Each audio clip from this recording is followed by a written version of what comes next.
ಆ ಕಡೆ ಹೆಂಡತಿನ ಬಿಡೋಕ್ಕಾಗಲ್ಲ. ಅಂದರೆ ಒಳ್ಳೆಯವ್ರಿಗೆ ಒಳ್ಳೆ ಹೆಂಡತಿಗೂ ಸಿಕ್ಕಲ್ಲ, ತಿಳ್ಕೊಂಬಿಡಿ. ಅವ್ರು ಏನಾದ್ರು ಅತ್ತೆ ಕಂಡ್ರೆ ಏನಾರು ಕೈಯ ಪಿಯ ಅಂತಿರ್ತಾರೆ. ಅದನ್ನು ನಾವು ಮನಸ್ಸಿಗೆ ಅಂಟಿಸ್ಕೋಬಾರ್ದು. ಅಮ್ಮಂಗೆ ಏನು ಪ್ರೀತಿ ತೋರಿಸ್ಬೇಕು, ಹೆಂಡತಿಗೆ ಏನು ಪ್ರೀತಿ ತೋರಿಸ್ಬೇಕು. ಆಯ್ತಾ? ಯಾಕೆಂದರೆ ಅದು ಅಪ್ಪ ಅಮ್ಮನೆಲ್ಲ ಬಿಟ್ಟು ಬಂದಿರುತ್ತೆ. ಅಮ್ಮ ಹೆಂಡತಿ ಇಬ್ರು ಎರಡು ಕಣ್ಣಿದ್ದಂಗೆ.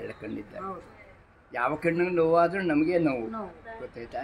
ಹೆಂಡತಿಗೆ ಏನಾದ್ರು ಕಾಯಿಲೆ ಬಂದ್ಬಿಟ್ರೆ ನಮಗೆ ತಾನೇ ನೋವು. ನಾವೇ ಕಣ್ಣನ್ನು ನೋಡ್ಬೇಕಲ್ಲ, ನಾವೇ ಅನುಭವಿಸ್ಬೇಕು. ಅದಕ್ಕೆ ಅಮ್ಮ ಒಂದ್ ಕಣ್ಣಾದ್ರೆ ಹೆಂಡತಿ ಒಂದ್ ಕಣ್ಣು. ಅಮ್ಮ ಒಂದ್ ಕಣ್ಣಾದ್ರೆ ಜನ್ಮ ಕೊಟ್ಟ ತಾಯಿ ಆದ್ರೆ ಹೆಂಡತಿ ಜೀವನ ಕೊಟ್ಟ ತಾಯಿ. ಅವಳು ಒಂಥರ ಮಾತೃ ಸ್ವಭಾವನೆ.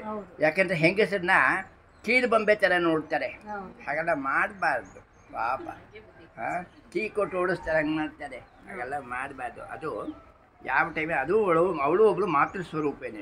ತಾಯಿನೂ ಮಾತೃ ಸ್ವರೂಪೇನೆ, ಹೆಂಡತಿನೂ ಮಾತೃ ಸ್ವರೂಪೇನೆ. ತಿಳ್ಕೊಂಡವ್ರು ನಾವಿನ್ನೇನು ಹೇಳಬೇಕಾಗಿಲ್ಲ. ಏನಮ್ಮ